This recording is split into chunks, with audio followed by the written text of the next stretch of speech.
তো বাস good morning. এখন ঘড়ির কাঁটা বাজে হচ্ছে 6:30। এখন বসে আছি তোমার হাওড়ার এখানে।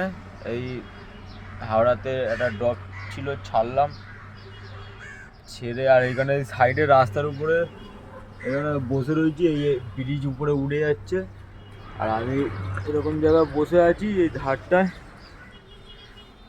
তো মোটামুটি কালকে সন্ধ্যাবেলা 8:30টার সময় বেরিয়েছিলাম। এখন সত্যি কথা বলতে এই 2-3 দিন ধরে নাইটে ডিউটি করছি আর সকালবেলা ডিউটি করছি না, কারণ সামনে ইলেকশান আছে। ঠিক আছে, ইলেকশানের জন্য গাড়ি ফাড়ি ধরপাকড় করছে বহু ধারে। তো ওই জন্য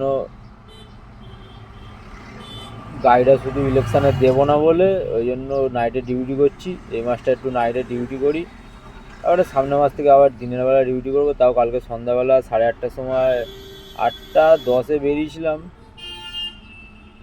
তো এখনও পর্যন্ত মোটামুটি উবেরে তোমার 2580 টাকা মতন হয়েছে, আর র্যাপিডোতে তোমার 800 টাকা মতন হয়েছে।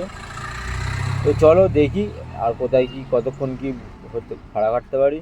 মোটামুটি ইচ্ছা আছে 9টা পর্যন্ত চালাবো, তারপরে চলো দেখা যাক কী হয়।